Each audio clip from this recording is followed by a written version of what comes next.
ಎಲ್ಲರಿಗೂ ನಮಸ್ಕಾರ. ನಾವು ಇಂದು ಫರ್ಮ್ ಅಂಡ್ ಇಂಡಸ್ಟ್ರಿ ಈಕ್ವಿಲಿಬ್ರಿಯಂ ಬಗ್ಗೆ ತಿಳ್ಕೊಳ್ಳೋಣ.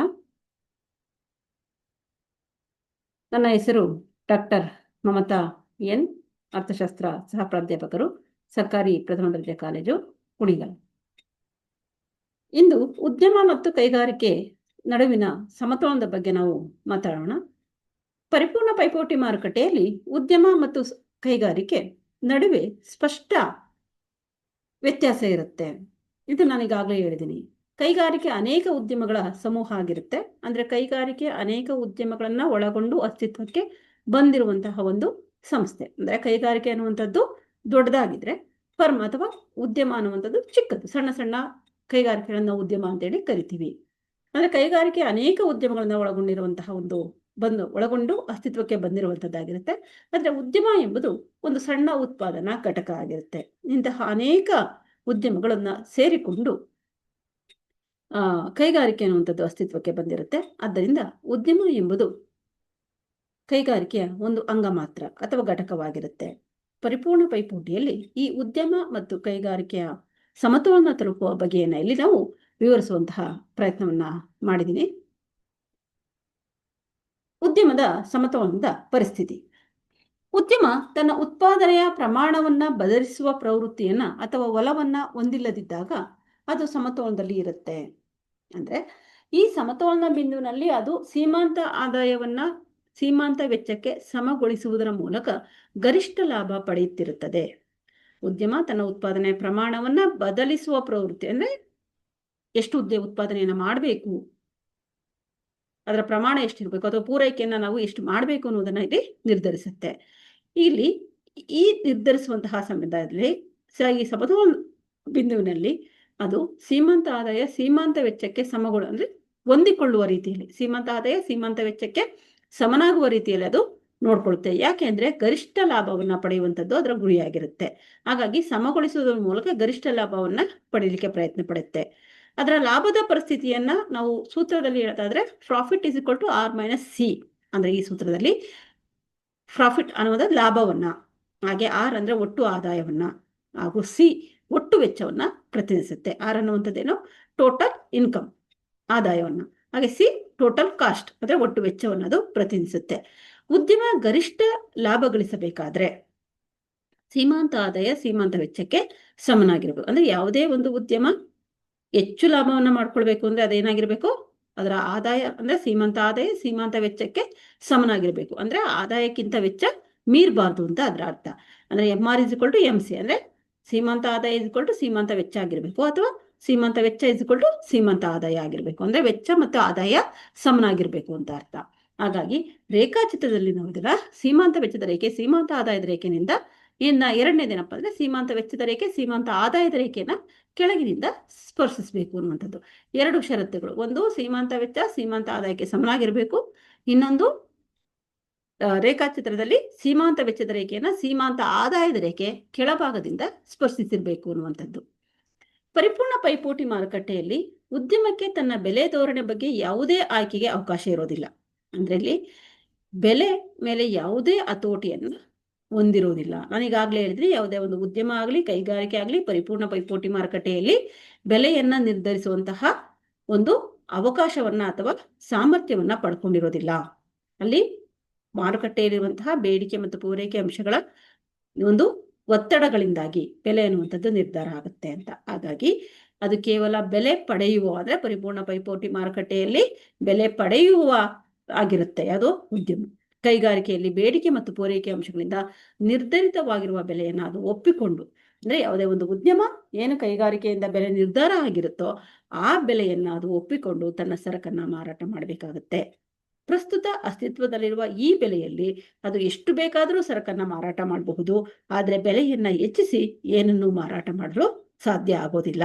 ಅಂದ್ರೆ ಯಾವುದೇ ಒಂದು ಉದ್ಯಮ ಪರಿಪೂರ್ಣ ಪೈಪೋಟಿ ಮಾರುಕಟ್ಟೆಯಲ್ಲಿ ಕಾರ್ಯವನ್ನ ನಿರ್ವಹಿಸಬೇಕಾದ್ರೆ ಅದು ಯಾವುದು ಕೈಗಾರಿಕೆ ಬೆಲೆಯನ್ನು ನಿರ್ಧರಿಸುತ್ತೋ, ಬೇಡಿಕೆ ಮತ್ತು ಮಾರುಕಟ್ಟೆಯ ಬೇಡಿಕೆ ಮತ್ತು ಪೂರೈಕೆ ಅಂಶಗಳ ಒತ್ತಡಗಳ ಆಧಾರವಾಗಿಟ್ಕೊಂಡು ಬೆಲೆಯನ್ನ ನಿರ್ಧರಿಸುತ್ತೋ ಆ ಬೆಲೆಯ ಆಧಾರದ ಮೇಲೆ ಉದ್ಯಮಿಗಳು ತಮ್ಮ ಸರಕನ್ನ ಮಾರಾಟ ಮಾಡಬಹುದು. ಆದರೆ ಬೆಲೆಯನ್ನು ಹೆಚ್ಚಿಸಲಿಕ್ಕೆ ಅದಕ್ಕೆ ಅವಕಾಶ ಇರೋದಿಲ್ಲ. ಈ ಹಿನ್ನೆಲೆಯಲ್ಲಿ ಪರಿಪೂರ್ಣ ಪೈಪೋಟಿ ಮಾರುಕಟ್ಟೆಯಲ್ಲಿ ಉದ್ಯಮದ ಸಮತೋಲನದ ಷರತ್ತುಗಳನ್ನು ನಾವು ನೋಡಿದಾಗ ಇಲ್ಲಿ 2 ಷರತ್ತುಗಳನ್ನು ಅದು ಉದ್ಯಮ ಈಡೇರಿಸಬೇಕಾಗುತ್ತೆ. ಒಂದು, ನಾನು ಆಗಲೇ ಹೇಳಿದಂತೆ ಸೀಮಾಂತ ವೆಚ್ಚ ಸೀಮಾಂತ ಆದಾಯಕ್ಕೆ ಸಮನಾಗಿರಬೇಕು, MC = MR ಅಥವಾ MR = MC. ಇನ್ನೊಂದು, ಸರಾಸರಿ ಆದಾಯದ ರೇಖೆ ಸೀಮಾಂತ ಆದಾಯದ ರೇಖೆಯೊಂದಿಗೆ ಸೇರಿಕೊಂಡಿರುವುದರಿಂದ ಸೀಮಾಂತ ವೆಚ್ಚ ಸೀಮಾಂತ ಆದಾಯ ಮತ್ತು ಸರಾಸರಿ ಆದಾಯಗಳು ಪರಸ್ಪರ ಸಮನಾಗಿರಬೇಕು.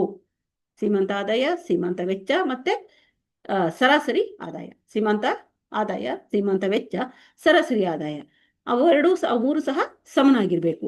ಈ ಸೀಮಾಂತದ ವೆಚ್ಚದ ರೇಖೆಯು ಸೀಮಾಂತ ಆದಾಯದ ರೇಖೆಯನ್ನ ಕೆಳಗಿನಿಂದ ಸಂಧಿಸಬೇಕು.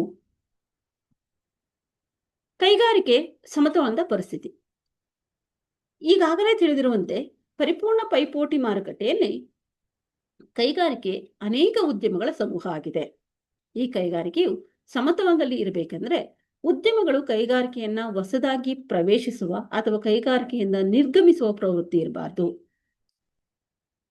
ಕೈಗಾರಿಕೆ ಅನ್ನುವಂಥದ್ದು ಅಸ್ತಿತ್ವದಲ್ಲಿದ್ದಾಗ ಅನೇಕ ಉದ್ಯಮಗಳ ಸಮೂಹ ಆಗಿರೋದ್ರಿಂದಾಗಿದ್ದು ಉದ್ಯಮಗಳು ಕೈಗಾರಿಕೆಯನ್ನ ಹೊಸದಾಗಿ ಪ್ರವೇಶಿಸುವ ಮತ್ತೆ ನಿರ್ಗಮಿಸುವ ಪ್ರವೃತ್ತಿ ಇರುವ, ಅಂದ್ರೆ ಪದೇ ಪದೇ ಬರೋದು ಬರ್ತಾ ಮತ್ತೆ ಹೋಗ್ತಾ ಇರುವಂತಹ ಒಂದು ಪ್ರವೃತ್ತಿ ಇರುವಂತದ್ದು ಉತ್ತಮ. ಅಂದ್ರೆ ಮುಕ್ತ ಪ್ರವೇಶ ಮತ್ತೆ ನಿರ್ಗಮನ ಇದೆ, ಆದ್ರೂ ಸಹ ಅದು ಪದೇ ಪದೇ ರಿಪೀಟ್ ಆಗಬಾರ್ದು.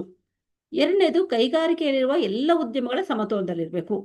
ಕೈಗಾರಿಕೆಯಲ್ಲಿರುವಂತಹ ಅಷ್ಟು ಉದ್ಯಮಗಳು ಏನಾಗಿರ್ಬೇಕು, ಸಮತೋಲನದಲ್ಲಿರ್ಬೇಕು. ಯಾಕೆ ಅಂತಂದ್ರೆ ಇಲ್ಲಿ ಪರಿಪೂರ್ಣ ಪೈಪೋಟಿ ಮಾರುಕಟ್ಟೆಯಲ್ಲಿ ಒಂದೇ ಬೆಲೆ ಇರುತ್ತೆ, ಸರಕು ಸಹ ಒಂದೇ ಆಗಿರುತ್ತೆ. ಹಾಗಾಗಿ ಎಲ್ಲಾ ಉದ್ಯಮಗಳು ಸಮತೋಲನದಲ್ಲಿ ಇರಬೇಕು. ಈ 2 ಷರತ್ತುಗಳು ಅಂದ್ರೆ ಈ ಮೊದಲನೇ ಷರತ್ತಿನ ಪ್ರಕಾರ ಕೈಗಾರಿಕೆಯಲ್ಲಿನ ಎಲ್ಲ ಉದ್ಯಮಗಳ ಸರಾಸರಿ ವೆಚ್ಚ ರೇಖೆಗಳು ಅವುಗಳ ಸರಾಸರಿ ಆದಾಯ ರೇಖೆಗೆ ಸಮನಾಗಿರ್ಬೇಕು. ಸರಾಸರಿ ವೆಚ್ಚದ ರೇಖೆ ಸರಾಸರಿ ಆದಾಯದ ರೇಖೆಗೆ ಸಮನಾಗಿರ್ಬೇಕು. ಈ ಸ್ಥಿತಿಯಲ್ಲಿ ಎಲ್ಲಾ ಉದ್ಯಮಗಳು ಕೇವಲ ಸಾಮಾನ್ಯ ಲಾಭವನ್ನು ಮಾತ್ರ ಗಳಿಸ್ತಾ ಇರ್ತವೆ. ಎರಡನೇ ಷರತ್ತಿನ ಪ್ರಕಾರ ಸೀಮಾಂತ ಆದಾಯ ಸೀಮಾಂತ ವೆಚ್ಚಕ್ಕೆ ಸಮನಾಗಿರ್ಬೇಕು. ಸರಾಸರಿ ಆದಾಯ ಸರಾಸರಿ ವೆಚ್ಚಕ್ಕೆ, ಸೀಮಾಂತ ಆದಾಯ ಸೀಮಾಂತ ವೆಚ್ಚಕ್ಕೆ ಸಮನಾಗಿರ್ಬೇಕು. ಅಂದ್ರೆ ಇಲ್ಲಿ ಪರಿಪೂರ್ಣ ಪೈಪೋಟಿ ಮಾರುಕಟ್ಟೆಯಲ್ಲಿ ಕೈಗಾರಿಕೆ ಸಮತೋಲನದಲ್ಲಿರ್ಬೇಕು ಅಂದ್ರೆ ಅದು ನಾನು ಆಗ್ಲೇ ಹೇಳಿದಂತೆ MR = MC ಅಥವಾ MC = MR, ಸೀಮಾಂತ ಆದಾಯ ಸೀಮಾಂತ ವೆಚ್ಚಕ್ಕೆ ಅಥವಾ ಸೀಮಾಂತ ವೆಚ್ಚ ಸೀಮಾಂತ ಆದಾಯಕ್ಕೆ ಸಮನಾಗಿರಬೇಕು. ಮತ್ತೊಂದು, ಸರಾಸರಿ ವೆಚ್ಚ ಸರಾಸರಿ ಆದಾಯಕ್ಕೆ ಸಮನಾಗಿರಬೇಕು, AC = AR. ಈ ಹಂತದಲ್ಲಿ ಯಾವುದೇ ಹೊಸ ಉದ್ಯಮ ಕೈಗಾರಿಕೆಯನ್ನ ಪ್ರವೇಶಿಸುವ ಅಥವಾ ಹಳೆಯ ಉದ್ಯಮ ಕೈಗಾರಿಕೆಯಿಂದ ನಿರ್ಗಮಿಸುವ ಒಂದು ಪ್ರವೃತ್ತಿ ಇರಬಾರದು. ಉದ್ಯಮ ಮತ್ತು ಕೈಗಾರಿಕೆ ಅಲ್ಪಕಾಲೀನ ಸಮತೋಲನ. ಅಲ್ಪಾವಧಿಯಲ್ಲಿ ಉದ್ಯಮ ಮತ್ತು ಕೈಗಾರಿಕೆ ನಡುವೆ ಯಾವ ರೀತಿ ಸಮತೋಲನ ಉಂಟಾಗುತ್ತೆ ಅಂದ್ರೆ, ಅಲ್ಪಾವಧಿಯಲ್ಲಿ ಉದ್ಯಮಗಳು ಬದಲಾಗುವ ಉತ್ಪಾದನಾಂಗಗಳ ತೊಡಗಿಸುವಿಕೆಯನ್ನ ಬದಲಿಸುವುದರ ಮೂಲಕ ತಮ್ಮ ಉತ್ಪನ್ನವನ್ನ ಮಾಡುತ್ತಿರುತ್ತೆ. ಅಂದ್ರೆ ನಾನು ಆಗ್ಲೇ ಹೇಳಂತೀನಿ, ಬದಲಾಗುವ ಉತ್ಪಾದನಾಂಗಗಳನ್ನ ಅಲ್ಪಾವಧಿಯಲ್ಲಿ ಹೆಚ್ಚಲ್ಲ, ಸ್ವಲ್ಪ ಪ್ರಮಾಣದಲ್ಲಿ, ಯಾಕೆಂದ್ರೆ ಸ್ಥಿರ ಉತ್ಪಾದನೆಗಳಂತೂ ಬದಲಾಯಿಸಲಿಕ್ಕೆ ಅವಕಾಶಗಳೇ ಇರೋದಿಲ್ಲ. ಇಲ್ಲಿ ಬದಲಾಗುವ ಉತ್ಪಾದನಾಂಗಗಳನ್ನ ಸ್ವಲ್ಪ ಪ್ರಮಾಣದಲ್ಲಿ ಬದಲಾಯಿಸಲಿಕ್ಕೆ ಅವಕಾಶಗಳಿರುತ್ತೆ. ಹಾಗಾಗಿ ಬದಲಾಗುವ ಉತ್ಪಾದನಾಂಗಗಳನ್ನ ಬದಲಿಸುವುದರ ಮೂಲಕ ತಮ್ಮ ಉತ್ಪನ್ನವನ್ನ ಅದು ಮಾಡ್ತಾ ಇರುತ್ತೆ. ಕೈಗಾರಿಕೆಯಲ್ಲಿ ನಾವು ಉದ್ಯಮಗಳ ಸಂಖ್ಯೆ ಸ್ಥಿರವಾಗಿರುತ್ತೆ. ಅಂದ್ರೆ ಕೈಗಾರಿಕೆಯಲ್ಲಿರುವಂತಹ ಉದ್ಯಮಗಳ ಸಂಖ್ಯೆ ಏನಾಗಿರುತ್ತೆ, ಎಷ್ಟಿತ್ತು ಈಗಾಗಲೇ ಅಷ್ಟೇ ಇರುತ್ತೆ. ಹಾಗೂ ಕೈಗಾರಿಕೆಯನ್ನ ಒಟ್ಟು ಉತ್ಪಾದನೆಯಲ್ಲಿ ಹೆಚ್ಚು ಅಥವಾ ಅಂದ್ರೆ ಹಿಗ್ಗುವ ಅಥವಾ ಉಬ್ಬುವ ಪ್ರವೃತ್ತಿ ಇರೋದಿಲ್ಲ. ಅಂದ್ರೆ ಹೆಚ್ಚಾಗುವಂತಹದ್ದು ಅಥವಾ ಕಡಿಮೆ ಆಗುವಂತಹದ್ದು ಇರೋದಿಲ್ಲ. ಈ ಸನ್ನಿವೇಶದಲ್ಲಿ ಕೈಗಾರಿಕೆ ಸಮತೋಲನದಲ್ಲಿರೋ ಕೆಲವು ಷರತ್ತುಗಳು ಈಡೇರಬೇಕು. ಅಂದ್ರೆ ನಾನು ಈಗಾಗಲೇ ಹೇಳಿದೆ, ಅಲ್ಪಾವಧಿಯಲ್ಲಿ ಕೈಗಾರಿಕೆ ಅನ್ನುವಂಥದ್ದು ಕೆಲವೊಂದು ಷರತ್ತುಗಳನ್ನ ಈಡೇರಿಸಬೇಕು. ಮತ್ತೆ ಅಲ್ಲಿ ಆ ಕೈಗಾರಿಕೆಯಲ್ಲಿ ಯಾವುದೇ ಉದ್ಯಮಗಳು ಬರುವಂತದ್ದಾಗ್ಲಿ ಅಥವಾ ಹೋಗುವಂತದ್ದಾಗ್ಲಿ ಆಗಬಾರ್ದು. ಅಲ್ಲಿ ಅವು ಕೈಗಾರಿಕೆ ಅಥವಾ ಉದ್ಯಮಗಳ ಸಂಖ್ಯೆ ಅಂದ್ರೆ ಕೈಗಾರಿಕೆ ಇರುವಂತಹ ಉದ್ಯಮಗಳ ಸಂಖ್ಯೆ ಏನಿತ್ತೋ ಈ ಸಂಖ್ಯೆ ಸ್ಥಿರವಾಗಿ ಇರಬೇಕು. ಮೊದಲು ಎಷ್ಟಿತ್ತೋ ಅಷ್ಟೇ ಇರಬೇಕು. ಉದಾಹರಣೆಗೆ 10 ಇತ್ತು ಅಂದ್ರೆ 10 ಇರಬೇಕು, ಅದಕ್ಕಿಂತ ಹೆಚ್ಚು ಆಗಬಾರ್ದು, ಕಡಿಮೆನೂ ಆಗಬಾರ್ದು. ಅಂದ್ರೆ ಹಿಗ್ಗುವ ಅಥವಾ ಉಬ್ಬುವ ಪ್ರವೃತ್ತಿ ಇರಬಾರ್ದು. ಈ ಸನ್ನಿವೇಶದಲ್ಲಿ ಕೈಗಾರಿಕೆ ಸಮತೋಲನದಲ್ಲಿ ಇರಬೇಕು ಅಂತಂದ್ರೆ ಕೆಲವು ಷರತ್ತುಗಳನ್ನ ಈಡೇರಿಸಬೇಕು. ಆ ಷರತ್ತುಗಳೇನಪ್ಪಾ ಅಂದ್ರೆ, ಕೈಗಾರಿಕೆ ಅಲ್ಪಾವಧಿ ಪೂರೈಕೆಯು ಅಲ್ಪಾವಧಿ ಬೇಡಿಕೆಗೆ ಸಮನಾಗಿರ್ಬೇಕು. ಅಂದ್ರೆ ಬೇಡಿಕೆ ಪೂರೈಕೆಗೆ ಸಮನಾಗಿರ್ಬೇಕು. ಹಾಗೆ ಸೀಮಾಂತ ವೆಚ್ಚ ಸೀಮಾಂತ ಆದಾಯಕ್ಕೆ ಸಮನಾಗಿದ್ದು ಎಲ್ಲಾ ಉದ್ಯಮಗಳು ಸಮತೋಲನ ಪ್ರಮಾಣದ ಉತ್ಪಾದನೆ ಮಾಡುತ್ತಿರಬೇಕು. ಅಂದ್ರೆ ಇರುವಂತಹ ಕೈಗಾರಿಕೆ ಇರುವಂತಹ ಅಷ್ಟು ಉದ್ಯಮಗಳು ಉತ್ಪಾದನೆ ಒಂದೇ ಆಗಿರ್ಬೇಕು, ಸಮತೋಲನದಲ್ಲಿ ಇರಬೇಕು. ಮತ್ತು ಲಾಭವಿರಲಿ ನಷ್ಟವಿರಲಿ, ಆ ಕೈಗಾರಿಕೆಯಲ್ಲಿ ಯಾರಿಗೆ ಆಗಲಿ ಅಂದ್ರೆ ಲಾಭ ಇರಲಿ ನಷ್ಟ ಇರಲಿ, ಎಲ್ಲ ಉದ್ಯಮಗಳು ಸಹ ಸಮತೋಲನದಲ್ಲೇ ಇರಬೇಕು. ಇದಿಷ್ಟು ಷರತ್ತುಗಳು. ಈ ಉದ್ಯಮ ಮತ್ತು ಕೈಗಾರಿಕೆ ಸಮತೋಲನ ತಲುಪುವ ಬಗೆಯನ್ನ ಒಂದು ರೇಖಾಚಿತ್ರದ ಸಹಾಯದಿಂದ ನಾವು ತಿಳ್ಕೊಳ್ಬಹುದು. ರೇಖಾಚಿತ್ರವನ್ನು ನೀವು ಇಲ್ಲಿ ನೋಡಿದಾಗ ಗಮನಿಸಿದಾಗ ರೇಖಾಚಿತ್ರ ಡಿ ಅಲ್ಪಾವಧಿ ಕೈಗಾರಿಕೆ ಮತ್ತು ಬೇಡಿಕೆ ರೇಖೆ ಅಂತ ಇದೆ ನೋಡಿ. ಇದು ಡಿ ಮತ್ತೆ ಇದು ಅಲ್ಪಾವಧಿ ಕೈಗಾರಿಕೆ ಮತ್ತು ಬೇಡಿಕೆ ರೇಖೆ, ಅಲ್ಪಾವಧಿ ಕೈಗಾರಿಕಾ ಬೇಡಿಕೆ ರೇಖೆ ಆಗಿರುತ್ತೆ. SRS ನೋಡಿ, ಇದು ಈ ರೇಖೆ SRS ರೇಖೆ ಕೈಗಾರಿಕೆಯ ಅಲ್ಪಾವಧಿ ಪೂರೈಕೆ ರೇಖೆ. ಇವೆರಡೂ ಸಹ ಈ ಬಿಂದುವಿನಲ್ಲಿ ಒಂದನ್ನೊಂದು ಸಂಧಿಸಿದೆ. OP ಮಟ್ಟದ ಬೆಲೆ OQ ಪ್ರಮಾಣದ ಬೇಡಿಕೆ ಮತ್ತು ಪೂರೈಕೆ ನಿರ್ಧಾರ ಆಗಿರುತ್ತೆ. ಅಂದರೆ ಸಮಸ್ತ ಮಾರುಕಟ್ಟೆಯಲ್ಲಿ OP ಮಟ್ಟದ ಅಲ್ಪಾವಧಿ ಸಮತೋಲನ ಬೆಲೆ ನಿರ್ಧರಿಸಿದೆ. ಈ ಸಂದರ್ಭದಲ್ಲಿ OQ ಸಮಸ್ತ ಮಾರುಕಟ್ಟೆಯ ಬೇಡಿಕೆ ಮತ್ತು ಪೂರೈಕೆಯ ಪ್ರಮಾಣ. ಇಡೀ ಮಾರುಕಟ್ಟೆಯಲ್ಲಿ ಬೇಡಿಕೆ ಮತ್ತು ಪೂರೈಕೆ ಎಷ್ಟಿದೆ ಅಂದರೆ OQ ಇರುತ್ತೆ, ಬೆಲೆ ಎಷ್ಟಿರುತ್ತೆ OP ಅಂತ ಇರುತ್ತೆ. ಈ ಬಿಂದುವಿನಲ್ಲಿ ಸಮತೋಲನದಲ್ಲಿ ಇರೋದ್ರಿಂದಾಗಿ ಕೈಗಾರಿಕೆ ನಾವು ಅದನ್ನ ಗುರುತಿಸ್ತೀವಿ. ಹಾಗೆ ಚಿತ್ರ ಬಿ ಅಂದ್ರೆ ಇದು ಎ ಅಂದ್ರೆ ಇದು ಬಿ ಅಂತ ತಿಳ್ಕೊಳ್ಳಿ. ಈ ಬಿ ಚಿತ್ರ ರೇಖಾಚಿತ್ರದಲ್ಲಿ ಉದ್ಯಮ ಸಹ ಅಲ್ಪಾವಧಿಯಲ್ಲಿ ಸೀಮಾಂತ ವೆಚ್ಚ ಮತ್ತು ಅಲ್ಪಾವಧಿ ಸೀಮಾಂತ ಆದಾಯಗಳನ್ನು ಸಮಗೊಳಿಸುವುದರ ಮೂಲಕ ಸಮತೋಲನದಲ್ಲಿದೆ. ನೋಡಿ, ಅಲ್ಪಾವಧಿ ಸೀಮಾಂತ ವೆಚ್ಚದ ರೇಖೆ SMC, ಅಲ್ಪಾವಧಿ ಸರಾಸರಿ ವೆಚ್ಚದ ರೇಖೆ SAC, ಇದು ನೋಡಿ AR ಸರಾಸರಿ ಆದಾಯದ ಮತ್ತೆ ಸೀಮಾಂತ ಆದಾಯದ ರೇಖೆ AR ಮತ್ತೆ MR ಒಂದೇ ರೇಖೆ ಆಗಿರುತ್ತೆ. ಅದು ಅಂದ್ರೆ ಅಲ್ಪಾವಧಿಯಲ್ಲಿ ಸೀಮಾಂತ ಆದಾಯ ಮತ್ತು ಸರಾಸರಿ ಆದಾಯದ ರೇಖೆ ಒಂದೇ ಆಗಿರುತ್ತೆ. ಹಾಗಾಗಿ SMR ಅಂದ್ರೆ ಇಲ್ಲಿ SMC ಅಲ್ಪಾವಧಿ ಸೀಮಾಂತ ವೆಚ್ಚದ SMC ಮತ್ತು ಅಲ್ಪಾವಧಿ ಸೀಮಾಂತ ಆದಾಯದ SMR ಸಮಗೊಳಿಸುವುದರ ಮೂಲಕ ಸಮತೋಲನದಲ್ಲಿದೆ.